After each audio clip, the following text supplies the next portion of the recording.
शांति से सभी दुखों का अंत हो जाता है और शांत चित्त मनुष्य की बुद्धि शीघ्र स्थिर होकर परमात्मा से युक्त हो जाती है। क्यों व्यर्थ की चिंता करते हो? किससे व्यर्थ में डरते हो? कौन तुम्हें मार सकता है? आत्मा ना पैदा होती है ना मरती है, हर काम का फल मिलता है। इस जीवन में ना कुछ होता है ना व्यर्थ होता है। विषयों का चिंतन करने से विषयों की आसक्ति होती है, आसक्ति से इच्छा उत्पन्न होती है और इच्छा से क्रोध होता है, क्रोध से सम्मोहन और अविवेक उत्पन्न होता है। संयम का प्रयत्न करते हुए ज्ञानी मनुष्य के मन को भी चंचल इंद्रियां बलपूर्वक हर लेती हैं। जिसकी इंद्रियां वश में होती हैं उसकी बुद्धि स्थिर होती है। जो भी मनुष्य अपने जीवन आध्यात्मिक ज्ञान के चरणों के लिए दृढ़ संकल्प में स्थिर है, वह सामान्य रूप से संकटों के आक्रमण को सहन कर सकते हैं और निश्चित रूप से खुशियां और मुक्ति पाने के पात्र हैं। जब तुम्हारी बुद्धि मोह रूपी दलदल को पार कर जाएगी, उस समय तुम शास्त्र को सुनने गए और सुनने योग्य वस्तुओं से भी वैराग्य प्राप्त करोगे। केवल कर्म करना ही मनुष्य के वश में है, कर्म फल नहीं।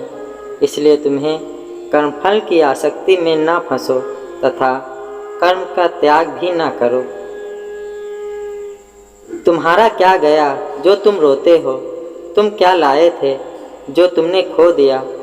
तुमने क्या पैदा किया था जो नाश हो गया? ना तुम कुछ लेकर आए, जो लिया यहीं से लिया, जो दिया यहीं पर दिया, जो लिया इसी से लिया, जो दिया इसी को दिया। जो मन को नियंत्रित नहीं करते उनके लिए यह शत्रु के समान कार्य करता है। खाली हाथ आए, खाली हाथ वापस चले जाओ। जो आज तुम्हारा है कल किसी और का या परसों किसी और का होगा। तुम इसे अपना समझकर मग्न हो रहे हो। सुख दुख, लाभ हानि और जीत हार की चिंता न करके मनुष्य को अपनी शक्ति के अनुसार कर्तव्य कर्म करना चाहिए। ऐसे भाव से कर्म करने पर मनुष्य को पाप नहीं लगता। जो हुआ अच्छा हुआ, जो हो रहा है वह अच्छा हो रहा है, जो होगा वो भी अच्छा ही होगा। भूत का पश्चाताप ना करो, भविष्य की चिंता ना करो, वर्तमान चल रहा है। क्रोध से भ्रम पैदा होता है, भ्रम से बुद्धि व्यग्र होती है। जब बुद्धि व्यग्र होती है तब तर्क नष्ट हो जाता है। जब तर्क नष्ट होता है तब व्यक्ति का पतन हो जाता है। सम्मानित व्यक्ति के लिए अपमान मृत्यु से भी बढ़कर है। सभी प्राणी जन्म से पहले अप्रकट थे और मृत्यु के बाद फिर अप्रकट हो जाएंगे, लेकिन जन्म और मृत्यु के बीच प्रकट दिखते हैं।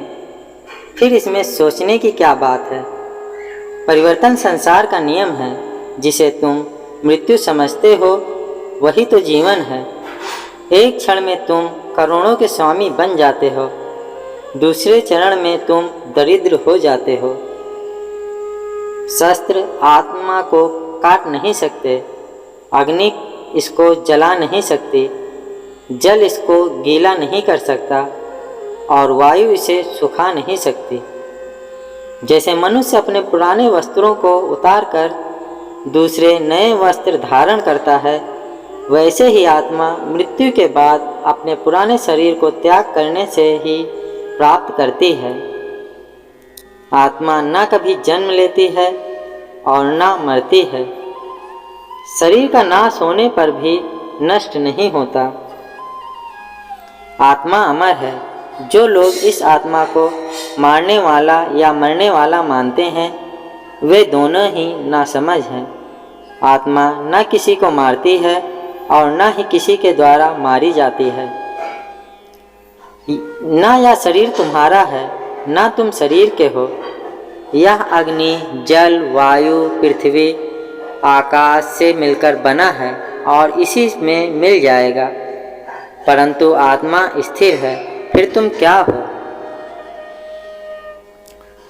तुम ज्ञानियों की तरह बातें करते हो, लेकिन जिनके लिए शोक नहीं करना चाहिए उनके लिए शोक करते हो। मृत या जीवित ज्ञानी किसी के लिए शोक नहीं करते। कर्म ही पूंजा है। व्यक्ति जो चाहे बन सकता है यदि विश्वास के साथ इच्छित वस्तु पर लगातार चिंतन करे।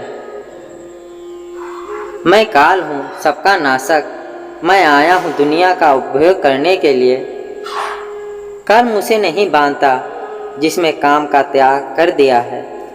बुद्धिमान व्यक्ति काम मुख सुख में आनंद लेता है। मैं उन्हें ज्ञान देता हूँ जो सदा मुझ में जुड़े रहते हैं और जो मुझसे प्रेम करते हैं। अप्राकृतिक कर्म बहुत तनाव पैदा करता है। अपने अनिवार्य कार्य करो, क्योंकि वास्तव में कार्य करना निष्क्रिय से बेहतर है। मैं सभी प्राणियों के हृदय में विद्यमान हूँ। निर्माण केवल पहले से मौजूद चीज़ों का प्रक्षेपण है। बुरे कर्म करने वाले सबसे नीच व्यक्ति जो राक्षसी प्रवृत्ति से जुड़े हुए हैं और उनकी बुद्धि माया ने हर ली है, वह मेरी पूजा या मुझे पाने का प्रयास नहीं करते। मैं उष्मा देता हूँ, मैं वर्षा करता हूँ, मैं वर्षा रोकता भी हूँ, मैं अमृत तत्व भी हूँ और मृत्यु भी मैं ही हूँ। जो इस लोक में अपने काम की सफलता की कामना रखते हैं वे देवताओं की पूजा करें। जब वे अपने कार्य में आनंद खोज लेते हैं तब वे पूर्णता प्राप्त करते हैं। इंद्रियां की दुनिया की कल्पना सुखों की शुरुआत है और अंत भी जो सुख को जन्म देता है। कर्म योग वास्तव में एक परम रहस्य है। कर्म मुझे बांधता नहीं, क्योंकि मुझे कर्म के प्रतिफल की कोई इच्छा नहीं। करुणा द्वारा निर्देशित सभी कार्य ध्यान से करो। सदैव संदेह करने वाले व्यक्ति के लिए प्रसन्नता न इस लोक में है न ही कहीं और।